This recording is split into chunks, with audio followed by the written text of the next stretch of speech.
Monday, May the 8th, 2000, Houston, Texas.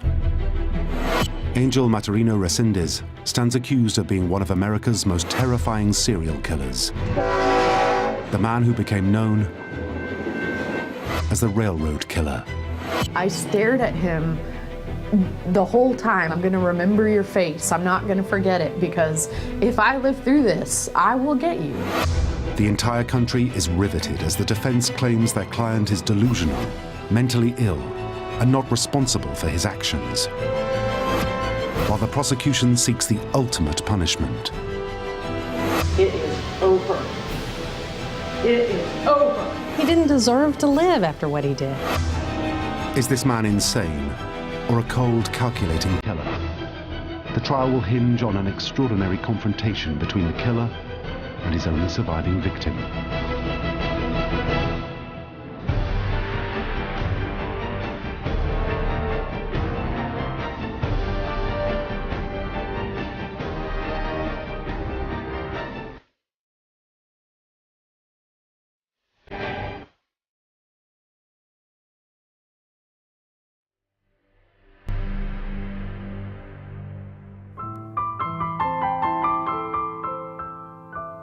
"20-year-old Holly Dunn is a junior at the University of Kentucky, living away from home for the first time.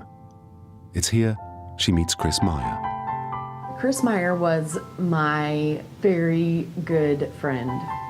He was just the nicest, kindest man. We decided that we wanted to be more than friends, and we started dating, and we dated for about 3 months. Chris and I were attending a party. We decided that the party wasn't very fun, so we went to go take a walk by the railroad tracks.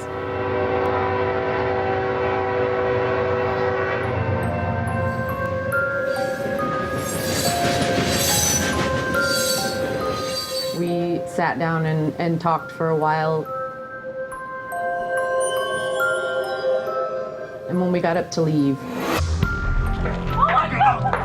a man comes out from behind an electrical box.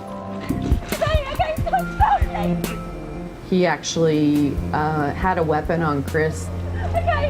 It was some sort of ice pick or screwdriver or something sharp. I guess our immediate thought was he's going to rob us.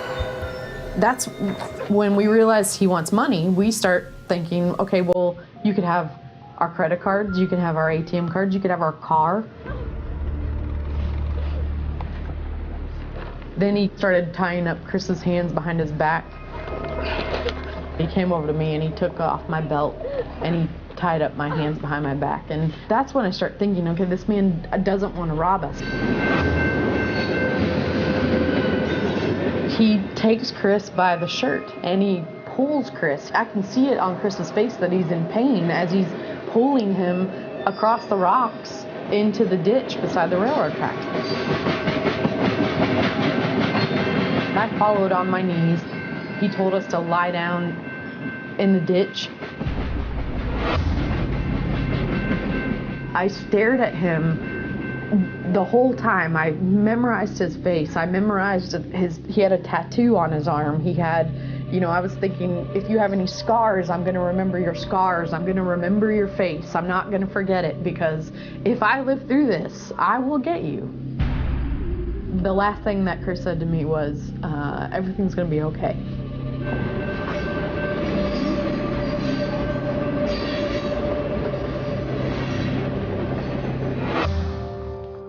"4 hours later, Holly Dunn is at the University of Kentucky Hospital, fighting for her life. She had been raped, beaten, and left for dead. I had a broken jaw, a broken eye socket, and then large cuts in the back of my head that they had to staple shut. And then I had cuts on my face. Everyone was told not to talk about Chris to me. I just said, Chris is dead, isn't he? And my dad actually is the one that I said that to, and he was like, yes, he died. Lexington detectives visit Holly in hospital. Although still weak and traumatized, she provides a description of her attacker detailed enough for police to create a composite drawing of a man who she says had a Mexican accent. DNA from the rape is entered into a national database, but police find no match. Then, just over a year later, and 1,000 miles away in Houston, Texas, 39-year-old mother of two, Dr. Claudia Benton, is asleep at home a few days before Christmas.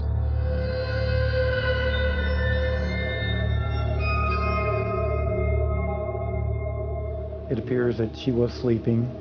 He was able to get in. He had picked up a bronze statuette from the mantle in the living room.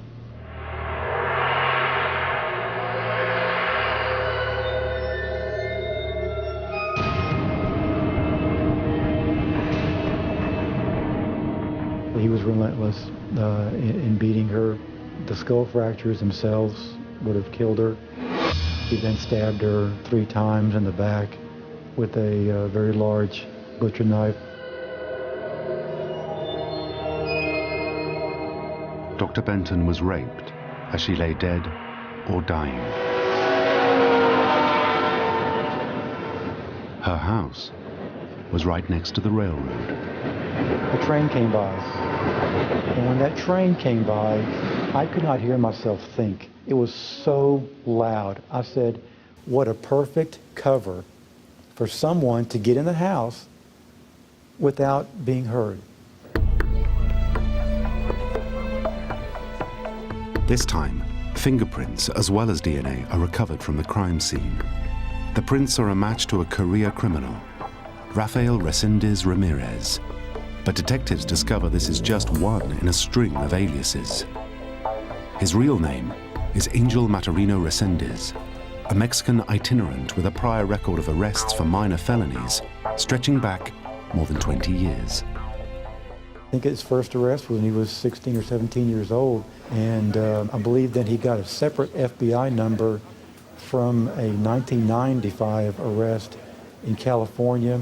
He was caught in a railway area with a pistol. At this point, no one links the murder of Claudia Benton to the attack on Holly Dunn and Chris Meyer in Kentucky.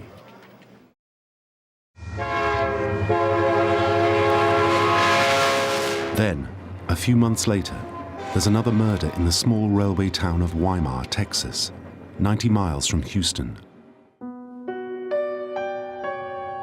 The bodies of Pastor Norman Cernick and his wife Karen are found in their bed. They had been attacked with a sledgehammer while they slept.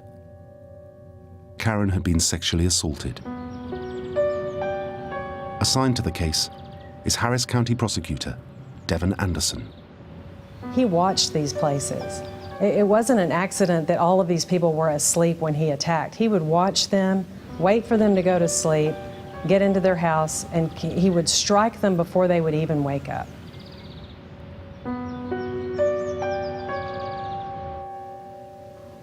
I thought, we have got to catch this guy. Norman and Karen Cernick, like Claudia Benton, lived right next to the railroad. Detectives don't think it's a coincidence. They contact other police forces searching for similar crimes and soon hear from Kentucky police. The DNA from the attack on Holly Dunn and Chris Meyer matches that from the Texas murders. This is a crucial breakthrough. With 4 murders in 2 states, the authorities realize they're dealing with a highly mobile serial killer. That's when we knew that this was a person who had been killing and was going to continue to kill. With matching DNA, fingerprints, and Holly Dunn's description of her attacker, police are confident Resendez is their man. Real dangerous, very dangerous, a real violent person. We need to get him off the streets. The FBI, Texas Rangers, and Texas State Police join forces in the hunt. They suspect Resendez is traveling from one brutal killing to the next by rail, stowing away on freight trains to escape detection. He could be anywhere. He could be in Canada. Definitely easily back in Mexico. and we just had no clue whatsoever. There were officers on horseback, helicopters in the air, and just searched the yards, looking at all the trains passing by. If there were people spotted on trains, trains would be stopped. It's a search made even more difficult because Resendez constantly alters his appearance. Everybody was scared. People were seeing him everywhere. Then, just a month after the Cerniks were found murdered, two people 90 miles apart are killed on the same day. In her Houston apartment close to the railroad tracks, Naomi Dominguez is found brutally bludgeoned to death with a pickaxe. Her killer steals her car, drives to Weimar, and kills 73-year-old Josephine Konvichka with the same weapon. He kept killing people. He would not stop. And his mode of transportation, using the railroads, was brilliant because they couldn't be monitored. I mean, there's thousands of trains and millions of miles of tracks all over the United States. Just a few days later, and 1,000 miles away in Illinois, he kills again. We're here today to announce that Rafael Resendez Ramirez has been elevated to the FBI's 10 most wanted list. It's now 2 years since the first murder. Authorities still have no idea where Resendez is, or even if he's still in the country. I felt so hopeless at the time, because if you're willing to sleep in a train and you're willing to sleep in a field, or you can stay lost for a long time, and I did not think we were ever going to catch him.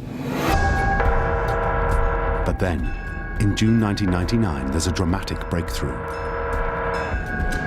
Detectives discover Resendez has a sister in the US and persuade her to try to get him to turn himself in. Incredibly, after agreeing to a deal that includes family visiting rights and access to a psychological evaluation, on July the 13th, Resendez walks across a bridge linking Mexico with Texas and into custody. The surrender was voluntary and is something that he did on his own, and it was also the wishes of his family.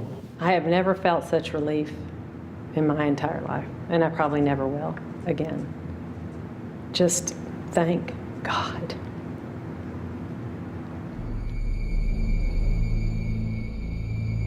When Holly Dunn sees the news about her attacker's arrest, the memory comes flooding back. I mean, it was a relief for me, but I was still very scared. I didn't know. This really meant, I think, when he surrendered, that I knew that I was going to face him again. At the time of his arrest, Resendez is linked to 6 murders in Texas, 2 in Illinois, and 1 in Kentucky. His arraignment in Harris County Court, Houston, Texas, is the first chance prosecutor Devin Anderson gets to see the railroad killer face to face. He was shackled, his ankles and his hands. He was probably about 5'5", not a tall guy, but his forearms were ropey, with muscles. He was really scary, even though he was small. You could feel he was dangerous. He was a dangerous person. He looked like a wild animal who had been caught. Because of the strength of the forensic evidence linking Resendez to the killing of Claudia Benton, the prosecution decides to concentrate all their efforts on this one murder. If successful, it could be all they need to secure the death penalty. Can all this be done very quickly so that I can say that I'm guilty? All right. Resendez pleads guilty to killing Dr. Benton. From now on, the trial will hinge on one question. Is Resendez evil or crazy? His defense will try to show he is legally insane. If they succeed, he'll be found not guilty by reason of insanity and committed to a state psychiatric hospital. There's a remote chance he could even one day be released. Insanity was the logical defense, because no one wants to believe that there's someone out there that will do things like that. That was the thing that worried me the most about the case, was that jurors would just throw up their hands and say, Nobody in their right mind could do what he does. A verdict of insanity and a life sentence is what the prosecution is determined to avoid. The thing about a life sentence with Resendez would have been, he would have enjoyed it. He would have enjoyed it. I mean, he would have had pen pals, he would have given interviews if they had let him. I mean, he would have loved it. And I knew that. And he didn't deserve to live after what he did. He just didn't. He caused so much pain and so much heartache and so much terror that it just, that's what the whole focus of the trial, it had to be.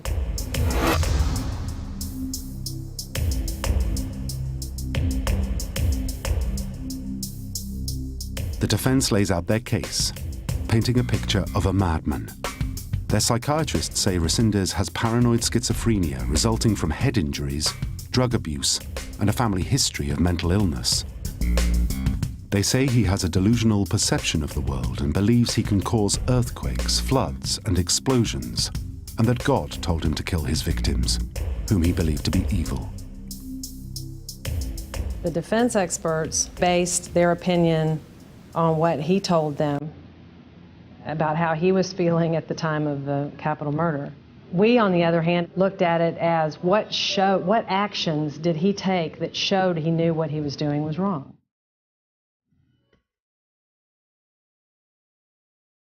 When it's the prosecution's turn, they must produce evidence that Resendez wasn't insane, but a cold, calculating murderer. To do this, they pick apart every detail of his crimes.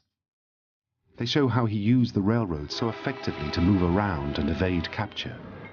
They suggest he stole items from his victims not to keep as bizarre trophies, but so that he could sell them. He made a living off stealing people's things and having his wife sell them in Mexico. That was his job. And then his recreation was killing the people who lived in the house. They present evidence of his meticulous methodology, how he carefully selected his victims, sneaking up on them when they were most vulnerable. After killing Naomi Dominguez and stealing her car and driving it up to Mrs. Konvichka's house, he undid the light in her car so when he opened the door it wouldn't come on. That's who we were dealing with, someone who really knew how to sneak around, who really knew how to avoid detection. And the prosecution had one very enlightening witness.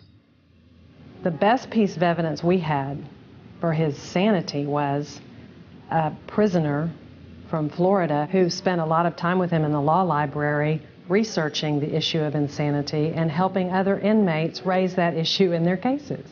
So to me, it was like this when the defense experts would start talking. He was a very intelligent person who worked the system and knew exactly what kinds of things to say to get that defense to work.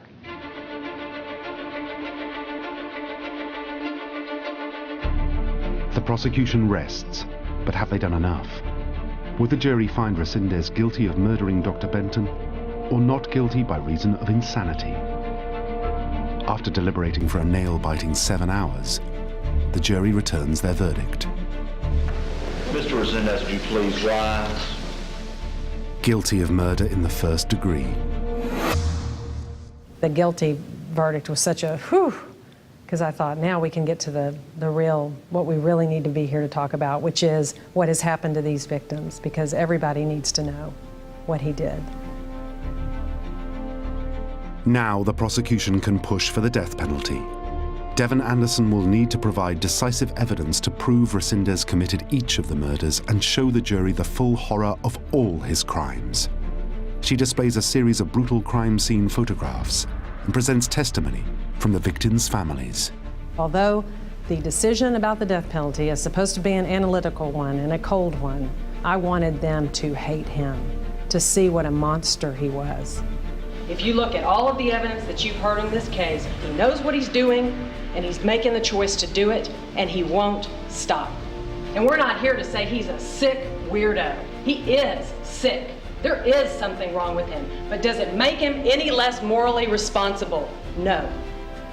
I wanted that jury to understand we have to take care of him today. It is over.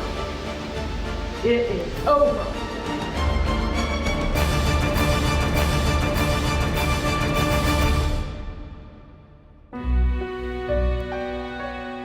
But there's one final witness who needs to appear. 3 years after she was attacked, it's Holly Dunn's turn to testify as the only surviving victim. I was in the hotel in Houston with my family, and I woke up screaming and crying. I was so scared to face him again. I just didn't think that I could do it.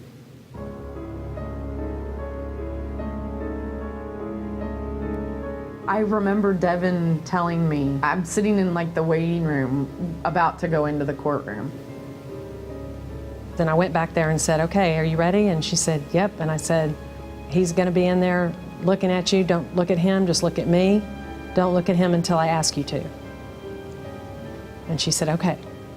And I gave her a hug and came back out here and called her.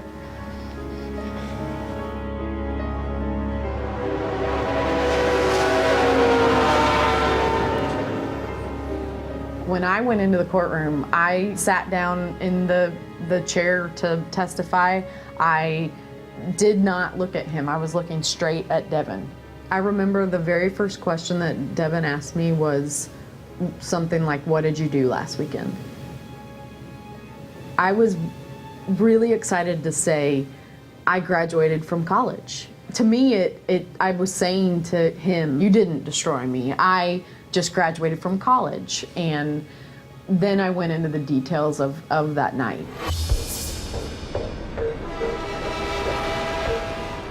Holly begins to tell the jury the whole story of that night on the tracks.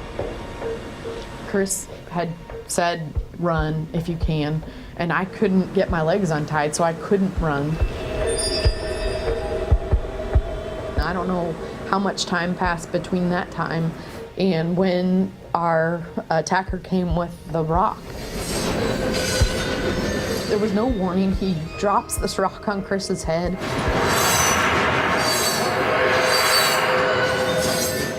I'm just thinking, what just happened? I mean, how did this, what, you know, I don't even know what just happened. I went into survival mode. I'm thinking, okay, I mean, he's gonna kill me. I may as well fight. I'm gonna fight. He unties my feet and climbs on top of me, and I start to kick and scream and hit him, but he held that knife or ice pick or whatever, and he just said, look how easily I could kill you. I, you know, stopped everything, and then he raped me.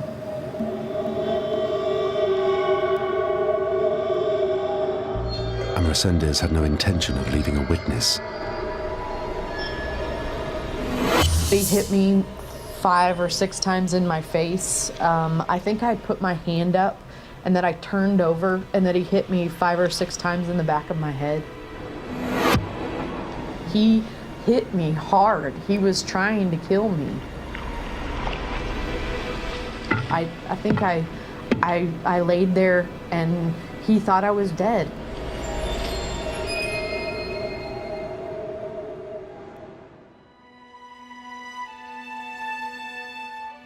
Just, I felt so proud of her for doing it.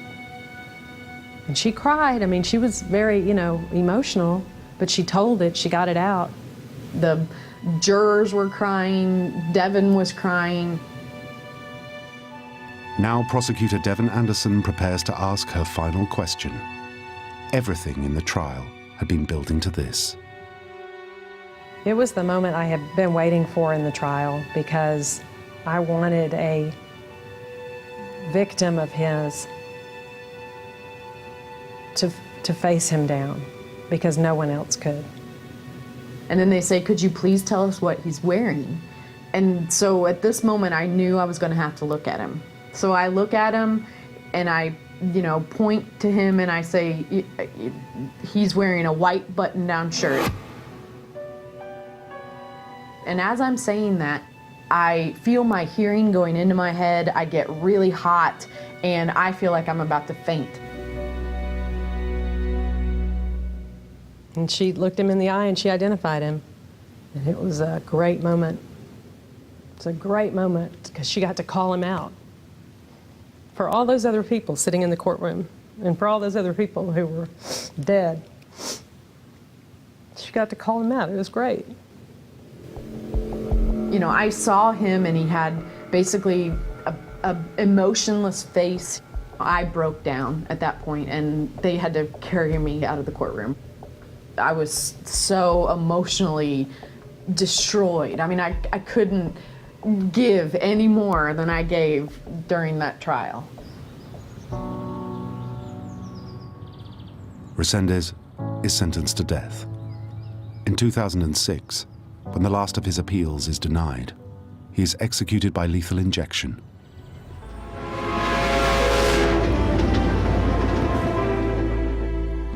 Today, Holly Dunn runs Holly's House, an organization that helps victims of violent crime.